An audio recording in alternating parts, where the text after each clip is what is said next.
Over 1,000 years ago, the Zoroastrians fled Persia and crossed the Arabian Sea to India. This journey was a desperate act of preservation for a faith built on truth, philanthropy, and equality. For centuries, the Parsis survived because they were masters of adaptation. But today, that mastery is being tested. While India's general population has soared, the Parsi community has plummeted to fewer than 60,000 people. The numbers suggest a community in a state of demographic freefall. Facing such a steep decline, one might expect a unified effort to survive. Instead, the community is caught in a web of internal litigation, locked in a cycle of relentless legal warfare. This internal fracture mirrors the central conflict of the Mahabharata, a devastating familial civil war that drained the strength of a great dynasty from within. Reformists increasingly point to an ostrich policy adopted by the Orthodox leadership. They compare these trustees to the blind king Dhritarashtra, whose refusal to see the reality of the coming conflict allowed the destruction to proceed unchecked. The leadership's refusal to acknowledge the reality of this demographic collapse has become the primary threat to the Parsi community's future. The consequences of this administrative blindness are visible in the crumbling infrastructure of the community's oldest institutions, starting in Surat. The Surat Parsi General Hospital, once a pillar of local care, now lies decaying and largely defunct. Patients are left without basic medical treatment because the trusts responsible for its governance are paralyzed by internal deadlock and litigation. A similar crisis has reached the community's most sacred funerary site. For generations, the Towers of Silence relied on a specific ecological balance, where vultures disposed of the dead in accordance with religious tradition. Today, the vultures are gone, and bodies are left to rot for months.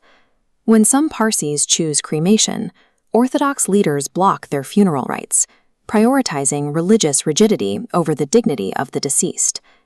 These ruins, one medical, the other funerary, stand as the tangible results of a policy that values rigid control over the survival of the community. This litigious culture didn't appear overnight. It began in the colonial era, as the British legal system forced a peaceful community to define its faith through the rigid language of property and trust deeds. The landmark case of Bella, an adopted non-Parsi orphan in Rangoon, became a flashpoint. From 1887 to 1925, the courts debated a single question: could a person without Parsi blood legally enter a fire temple?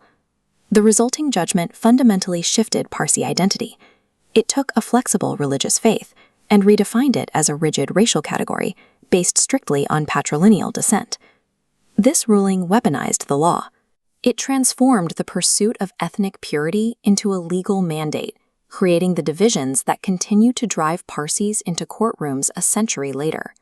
The modern casualties of this legal legacy are the community's own daughters. Current rules create an explicit double standard.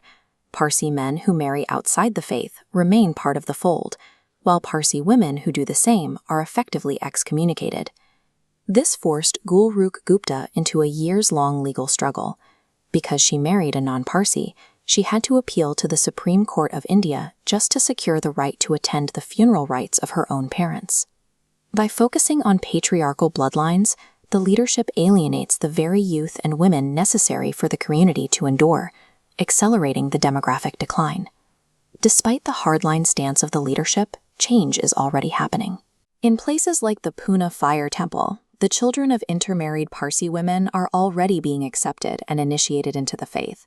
The Orthodox leadership is aware of this shift, yet they choose to double down on losing legal battles, rather than embracing the young people who want to practice the religion.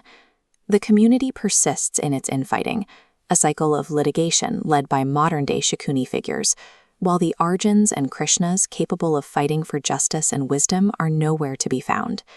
While the leadership fights a phantom war in the courts, the actual future of the religion is quietly adapting and moving forward without them.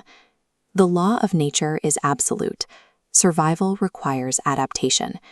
Anything that refuses to bend under the pressure of change will eventually break. The community's validation should not come from rigid colonial court rulings. It is found in the spiritual tenets of the Ameshaspands and the Asho Farohar, which champion humanity and the ability to evolve. The community must now pull its head from the sand and settle these differences through equality and mutual support. Ushta te, atha yamyat, yatha afrinami. May happiness be unto you. May it be so as I pray. Reclaiming the progressive, adaptable spirit that originally built their civilization is the only way to preserve the Parsi legacy.